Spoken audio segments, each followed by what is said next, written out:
Kami po ang Estrellas del Escenario at kami po ay panaghoy ng ilang. Naisip niyo na ba kung ilang challenges o paghihirap ang dinanas ng Pilipinas? 1, 2, 3. Madami. Sa isang manunulat, si Jose Rizal, naghihirap ang inang bayan. Ano nga bang ginawa niya para tulungan ito? Malaman sa panaghoy ng inang bayan.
Hindi! Hindi totoo ang sinasabi! Patawad, anak! Patawad! Nay! Silvio, layuan mo ko. Isa ka lamang malikha ka. Delusyon na ginawa. Langan ako. Layuan mo ko. Isa akong walang kwentang ina. Hindi totoo! Pagkakitaan mo yung sarili. Oo. Ay! Naghihintay! Hindi ako magbalik. Hanap ba? Hanap ba? Nakalimutan. Ang mga anak na hinihilagaan. Ang mga anak na hindi nagmahal sa'yo. Anak! Anak! Salamat sa pagiging mabuting anak.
Nakalipas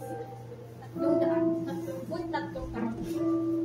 Ang ating bansa ay lugmok sa kahirapan. Aapi ng mga Kastila, sandata at relihiyon. Bilang sandata, para tayo ay sakupin. Naging malaki ang impluwensya nila sa atin at sa ating panintikan. Ito ang mga dahilan bakit ang ating inabayan ay nang mahinala. Ang basta nyo! Ang basta nyo siya!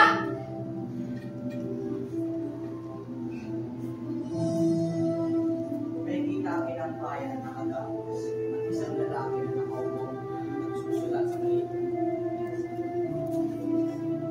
Ang lalaking ito ay si Dr. Jose Rizal.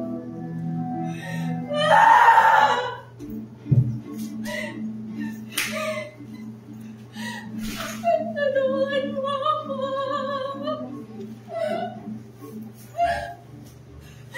Tulungan ako! Ako'y pagod na! Sino ka? Bakit ko ay nakikita sa aking presensya? Yung bayan. Ako ang isang bayan. Basta lang ako'y nakagapos sa panalumong mga kababayan. Ang aking mga kababayan? Oo! Oo, yung mga kababayan! Sila nagpaaligid sa sarili ng tahanan. Ako ang inyong inyong tahanan? Bakit niyo ako inayaang makapos at mabiyag dito?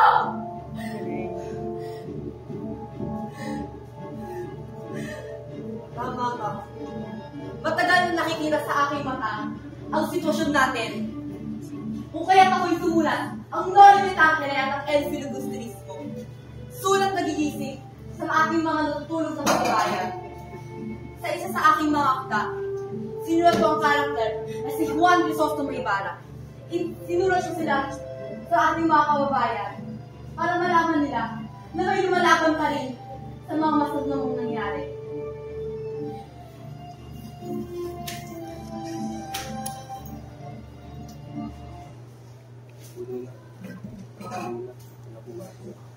Okay lang yan.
Hindi na muna sana umuwi, baka tuluyang masuli. Gaya ng aking ama, kailan ay di na makikita.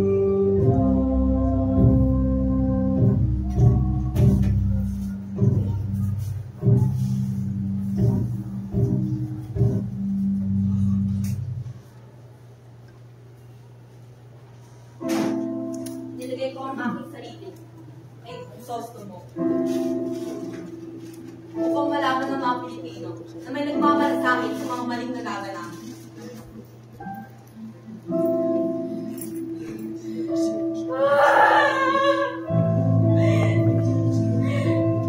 Pagod na ako!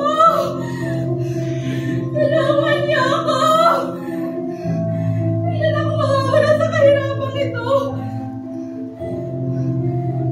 Nasaan? Nasaan ang tatanggal sa akin sa kahirapang ito?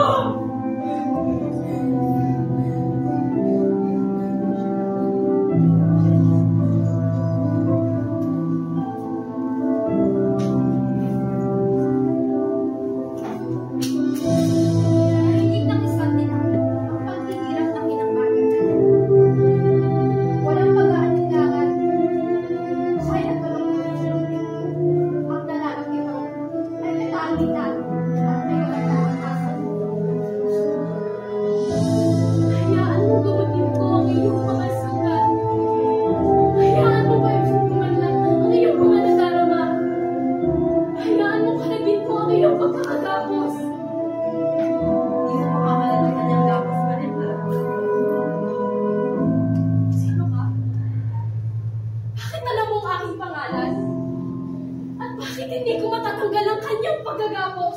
Dahil ikaw si Maria, hindi mo makakalat ang kanyang gapos. Bakit? Bakit hindi? Dahil nasa iyo ang luha at pagtitiis. Maging ang wagas na pag-ibig ng aking akda. Ikaw at si Crisostomo ay ang aking akda. Akdang para sa bayan. Akdang para kay ng bayan. Akdang para sa bayan? Akdang para kay ng bayan? Kapag ang bayan ay sadyang umibig sa salita ng langit, sanglang kalayaan na sa limasakit, katulad ng ibong nasa himpapawid.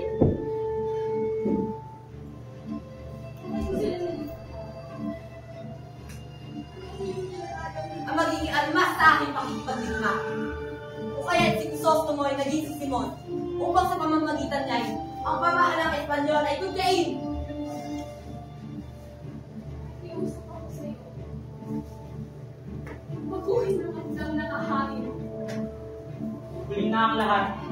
Siya'y malapit na sa kanyang katapusan. Kita ko ang kalagim-lagim na cancer, sumisira sa ating lipunan, umahagis sa ating mga laman. Humihingi ang cancer na ito, pagtututan, pagsahalan, at kagbalik. Ikaw! Oo, ikaw! Ang mahina ay kailanman walang matatalim ng ngipin, para sa mga kaaway. Lumaban ka!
Ang taong Panginoon Jose Rizal sa kanyang mga aklat ay hindi nag-isapan para makalaya ang ating tinabayan. Kadahilan ito, ang kalooban niya ay nasubok. Patawad din ang bayan. Patawad Maria Clara sa pagiging perfecto ng paghihintay. At mas lalong patawad sa'yo, Crisosto.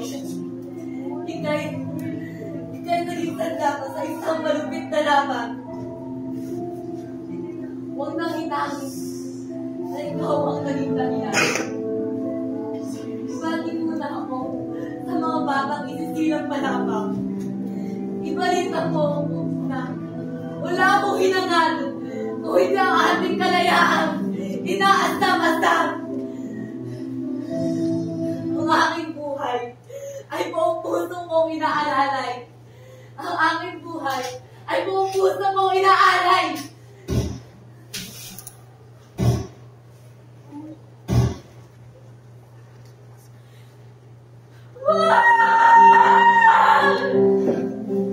Susumo! Itaas naman!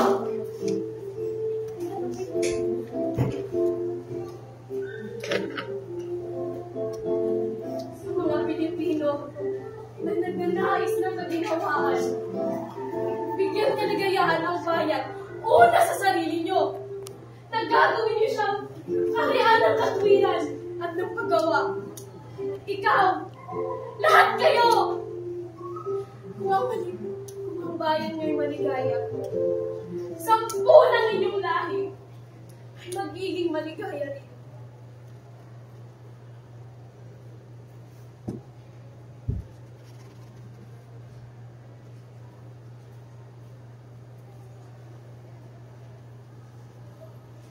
mo ang malinis mong loob. Sa araw na ito, kabataang Pilipino,